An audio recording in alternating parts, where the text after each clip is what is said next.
Assalamualaikum warahmatullahi wabarakatuh. Salam sejahtera untuk kita semua.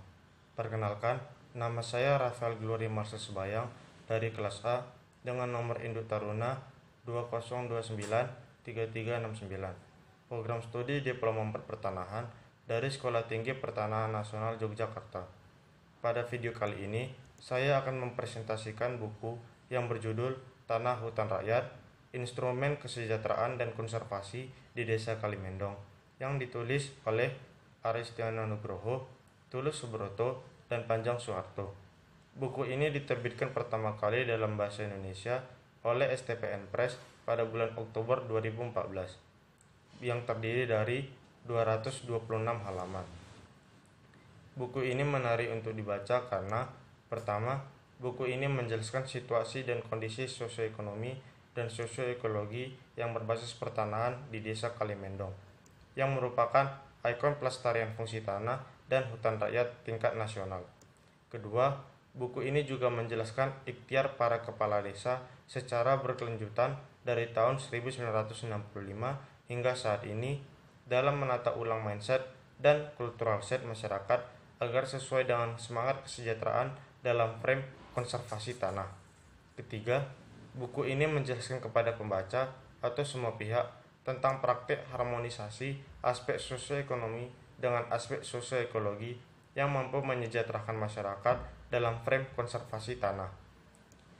Buku ini terdiri dari 4 bab yang akan saya bahas sekilas. Dimulai dari bab 1 tentang lokasi dari Desa Kalimendong.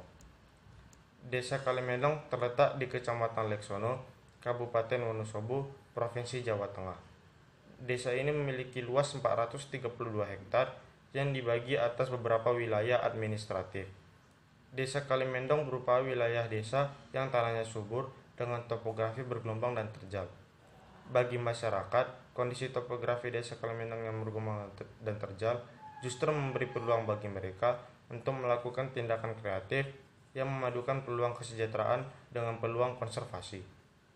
Peluang konservasi dapat dilihat dari kondisi topografi Desa Kalimendong yang bergelombang dan terjal memberi peluang bagi masyarakat dan pemerintah Desa Kalimendong untuk melakukan konservasi. Pemerintah dan masyarakat desa ini berpeluang melakukan upaya perlindungan dan pengelolaan lingkungan serta sumber daya alam yang ada secara cermat dan hati-hati. Desa ini berpeluang dikonservasi agar wilayah yang bergelombang dan terjal tetap dapat memberi keuntungan ekonomi. Wilayah ini merupakan tempat atau space bagi berbagai tumbuhan yang ditanam oleh masyarakat yang merupakan bentuk pelindungan terhadap hidrologi, tanah, dan iklim tingkat mikro. Konservasi yang dilakukan oleh masyarakat Desa Kalimendong sesungguhnya dimaksudkan untuk terus-menerus mempertahankan atau melestarikan, pertama, fungsi ekologi tanah hutan rakyat di Desa Kalimendong melalui upaya tata kelola produksi. Kedua, fungsi produksi tanah hutan rakyat di Desa Kalimendong melalui upaya pelestarian sumber daya yang berupa permukaan dan tutupan tanah. Ketiga, fungsi sosial tanah hutan rakyat di Desa Kalimendong melalui upaya legalisasi tanah yang memiliki batas-batas kepemilikan yang jelas, sehingga terhindar dari sengketa dan sesuai dengan fungsi kawasan atau tata ruang wilayah. Dilihat dari peluang kesejahteraannya, ketika potensi yang ada di masyarakat dipandang belum memadai, maka diperlukan bantuan dari instansi terkait. Saat itulah, pemerintah Desa Kalimendong berperan sebagai fasilitator yang menghubungkan masyarakat dengan instansi pemberi bantuan. Untuk meningkatkan kesejahteraan masyarakat dalam frame konservasi tanah dan hutan, pemerintah Desa Kalimendong menetapkan kebijakan yang mendorong masyarakat untuk berpartisipasi dalam pengelolaan hutan rakyat dan mempersiapkan infrastruktur yang terkait dengan pengelolaan hutan rakyat. Kebijakan ini mencakup beberapa hal sebagai berikut. Pertama, legalisasi penguasaan tanah melalui sistem pembuktian yang terjangkau oleh masyarakat. Kedua, peningkatan pendapatan masyarakat melalui optimalisasi pemanfaatan tanah hutan rakyat, khususnya melalui penanaman salak di sela-sela pohon albasia. Ketiga, mendorong keterlibatan APHR atau Asosiasi Pemilik Hutan Rakyat dalam mendukung peningkatan produktivitas tanah, konservasi tanah dan hutan, serta meningkatkan kesejahteraan masyarakat. Kemudian dari bab 2 yang berisi mengenai pembagian administratif dan batas wilayah. Desa Kalimendong memiliki luas 432 hektar yang dibagi atas beberapa wilayah administratif, di mana desa ini terdiri dari 3 dusun, 4 rukun warga, dan 29 rukun tetangga. Pembagian administratif ini memudahkan Kepala Desa Kalimendong dalam mengkoordinasi pengelolaan sumber daya alam dan sumber daya manusia yang ada di desa ini. Dengan dibantu 3 orang kepala dusun, Kepala Desa Kalimendong dapat mengetahui dengan cepat dinamika sumber daya alam dan sumber daya manusia yang ada, untuk kemudian menetapkan kebijakan yang tepat agar dinamika tersebut dapat mensejahterakan masyarakat. Kerja keras masyarakat Desa Kalimendong dalam memanfaatkan kondisi geografis yang ada bukan sekedar diperlukan, melainkan penting untuk dilakukan. Sebagaimana diketahui, masyarakat Desa Kalimendong memiliki keahlian untuk mengelola hutan dan melaksanakan konservasi tanah. Bila kemampuan dirasa kurang atau lack ability karena meningkatnya masalah yang terkait dengan sosioekologi, maka masyarakat berupaya meningkatkannya agar tercapai standar kemampuan yang dibutuhkan. Kualitas inilah yang terus-menerus diwujudkan oleh masyarakat agar peningkatan kesejahteraan dalam frame konservasi tanah dapat tercapai. Bidang tanah yang ada di Desa Kalimendong berjumlah 3.000 bidang, yang diantaranya sebanyak 583 bidang telah memiliki sertifikat hak atas tanah, yang sebagian besar diproses melalui program PRONA atau Proyek Operasi Nasional Agraria dan PRODA atau Proyek Operasi Daerah Agraria. Bidang-bidang tanah ini dimiliki oleh masyarakat dengan penggunaan tanah berupa hutan, sehingga disebut hutan rakyat. Kemudian lanjut ke bab 3 yang berisi tentang peran Kepala Desa Kalimendong. Yang pertama, Pak Narjo sebelum tahun 1965.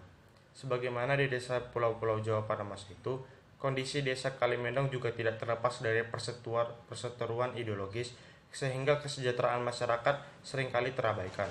Saat itu Desa Kalimendong dipimpin oleh Pak Narjo yang tetap berupaya meredam dampak perseteruan ideologis agar tidak mengorbankan masyarakat Desa Kalimendong. Kemudian dilanjutkan oleh Pak Mirtodiwiryo pada tahun 1965 sampai 1981. Pada saat kepemimpinan Pak Mirtodiwiryo yang pada awal pemerintahannya berada pada suasana sulit, Desa Kalimendong diliputi oleh situasi dan kondisi tidak nyaman akibat adanya gerakan pembersihan unsur komunis dari masyarakat. Kondisi inilah yang berupaya diatasi oleh Pak Mirtodiwiryo untuk mengembalikan ketentraman di Desa Kalimendong. Kemudian dilanjutkan oleh Pak Ahmad Mawar pada tahun 1981 sampai 1982. Pada Pak Mirtodiwiryo meninggal tahun 1981, kemudian digantikan oleh Pak Ahmad Mawar yang menjabat tahun 1981 sampai 1982. Sebagai pengganti sementara, maka Pak Ahmad Mawar lebih memfokuskan diri pada upaya menyelesaikan pekerjaan Pak Mirtodiwiryo yang belum tuntas. Misalnya membantu masyarakat agar dapat mengatasi harga kopi yang merosot. Caranya dengan selalu mengingat masyarakat agar mengelola tanah yang dimilikinya dengan sebaik-baiknya.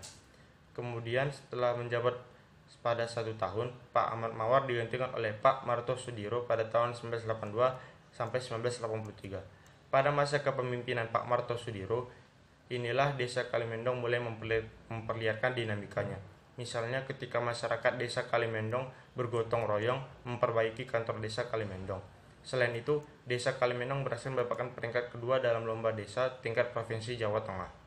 Tahun 1983 sampai 1998, Kepala Desa Kalimendong kemudian dijabat oleh Pak Mulyadi yang mengalami kesulitan berkreasi karena ia memimpin desa di masa Orde Baru.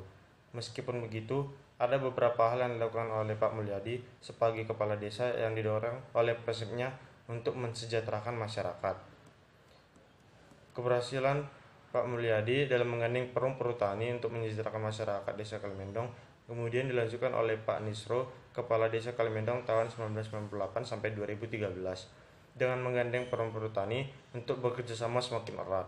Selain itu, dalam memuluskan jalan bagi tercapainya peningkatan kesejahteraan masyarakat dalam frame konservasi tanah, Pak Nisro berupaya mencegah terjadinya konflik pertanahan. Sebagai mengganti Pak Nisro, kemudian digantikan oleh Pak Sugito pada tahun 2013 sampai 2019 yang berupaya menjaga momentum konservasi dan kesejahteraan yang ada di Desa Kalimendong. Untuk itu berbagai upaya penguatan dan dukungan atas keberadaan hutan rakyat terus-menerus lingkungannya, termasuk dukungan terhadap LMDH, APHR, Koperasi Hutan Rakyat Lestari, Kebun Bibit Sengon, dan lain-lain.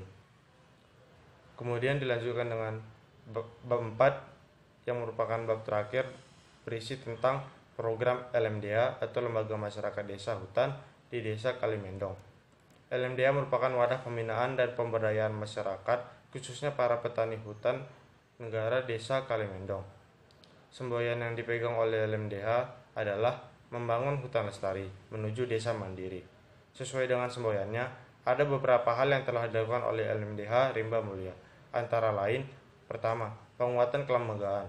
Kedua, validasi data LMDH. Ketiga, peningkatan kerjasama dengan stakeholder. Keempat, optimalisasi pemanfaatan tanah. Kelima, pengembangan usaha-usaha produktif. Kemudian, hubungan dari buku ini dengan hak dan kewajiban warga negara, yaitu hak atas lingkungan hidup yang baik dan sehat merupakan salah satu bentuk hak asasi sebagaimana diatur dalam UUD 1945, dalam Undang-Undang Nomor 32 Tahun 2009 juga diatur bahwa setiap orang berhak atas lingkungan hidup yang baik dan sehat.